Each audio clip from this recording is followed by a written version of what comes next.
And the foundations of the wall of the city were garnished with all manner of precious stones. The first foundation was jasper, the second sapphire, the third a chalcedony, the fourth an emerald, the fifth sardonyx, the sixth sardius, the seventh chrysolite, the eighth beryl, the ninth a topaz, the 10th a chrysoprasus, the 11th a jacinth, the 12th an amethyst. And the 12 gates were 12 pearls. Every several gate was of one pearl, and the street of the city was pure gold, as it were transparent glass.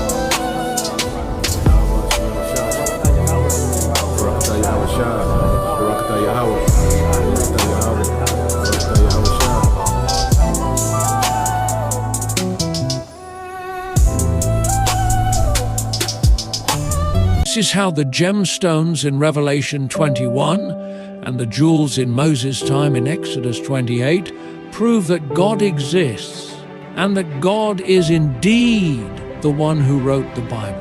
This modern-day discovery proves that the Bible was written by God and not man. This revelation will shock you. Science has only just now caught up with what was written in the Scriptures 2,000 years ago. These jewels prove the existence of God. Watch this. The New Jerusalem, as laid out in Revelation 21, will be made up of 12 precious stones that we would make into jewelry today. Now here's the fascinating thing, which to me is the final proof that that Bible is the Word of God, that it must be God-inspired.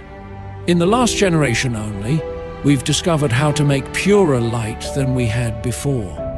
Most light is bouncing around, light waves crashing into each other, going in all different directions.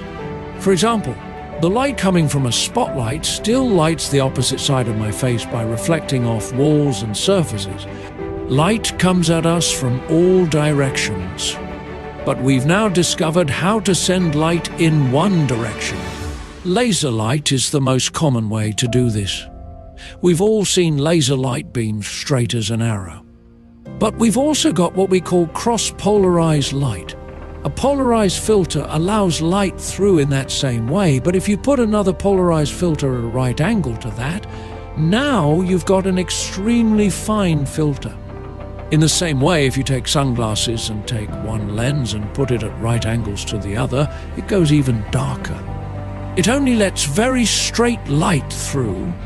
Now people have taken jewels and precious stones and cut a very thin slice for microscopic purposes and then shone cross-polarized light through them to see what happens. What happens to these precious stones in pure light? One of two entirely different things happens with every jewel.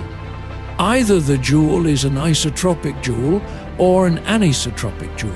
Now what happens is this.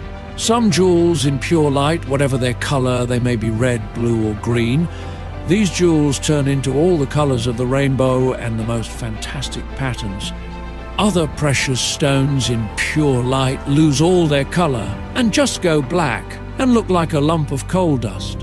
And it's only in this modern generation that people have discovered this unusual property. For example, diamonds in pure light are nothing. Did you hear that? Diamonds are nothing. In pure light, diamonds just display a lump of coal dust.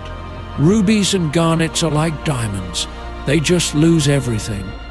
These jewels are isotropic, but there are other stones that are anisotropic and they display these intense, beautiful colors.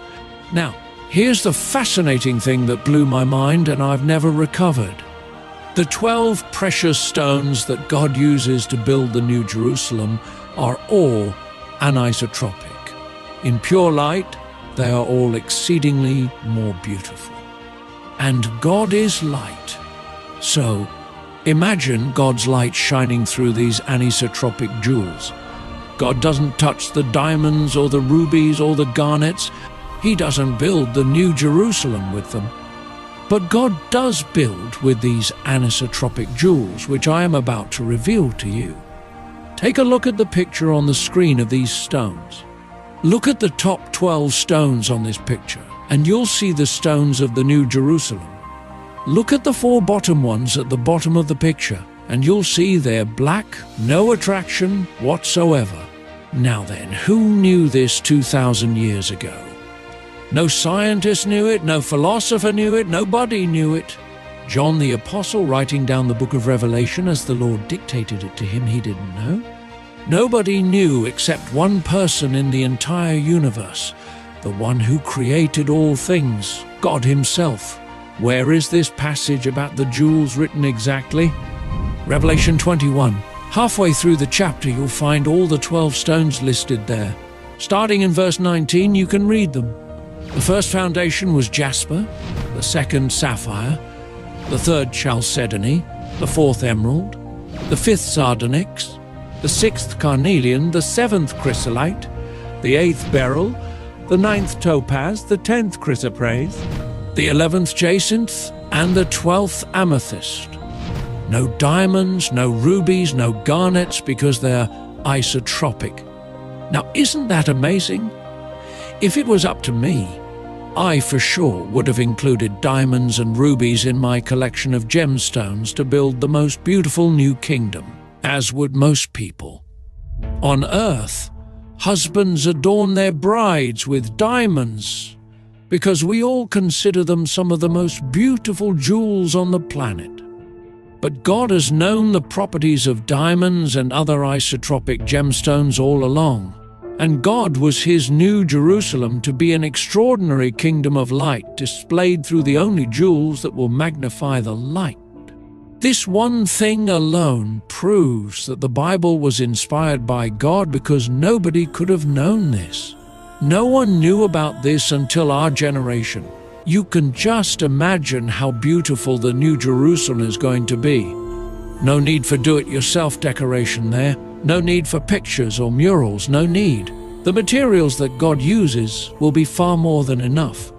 Now, what's even more fascinating is that the jewels listed in Revelation 21, written by John 2,000 years ago, was not the first time we heard of these jewels. In order to find the original source of this particular collection of jewels, we need to go back 1,300 years before Christ, all the way back to the time of Moses. Back in Exodus 28, verse 17 through 21, God told Moses to write down the 12 gemstones that were to be on the breastplate of the high priest as he would minister in the tabernacle in the holy place. Exodus was written about 3,300 years ago. God set it up in such a way that the 12 gemstones on the priest's breastplate would represent the 12 tribes of Israel, just as the 12 gemstone foundations of the New Jerusalem represent the 12 apostles of the Lamb. Now, inside the tabernacle of Moses, it was completely dark, except for the light of the lampstand, the menorah. Imagine how the light from the menorah would pass through the gemstones on the priest's breastplate. What a sight to behold! But that is just a small glimpse of what the New Jerusalem will be, as the entire foundation of the kingdom will be made of gemstones reflecting the light of the glory of God. It would be impossible for Moses to have known the difference between isotropic and anisotropic jewels 3,000 years ago. Moses was not shooting laser beams through gemstones under microscopes in his billion-dollar science laboratory to find out which ones were isotropic and which ones were anisotropic. Moses was simply dictating the instructions given to him by God. God and God alone knew since the beginning of time what science has only just discovered now. And the city was pure gold like unto clear glass. And the foundations of the wall of the city were garnished with all manner of precious stones. The first foundation was jasper, the second sapphire, the third a chalcedony, the fourth an emerald, the fifth sardonyx, the sixth sardius, the seventh chrysolite, the eighth beryl, the ninth a topaz, the 10th a chrysoprasus, the 11th a jacinth, the 12th an amethyst. And the 12 gates were 12 pearls. Every several gate was of one pearl. and the street of the city was pure gold, as it were, transparent glass.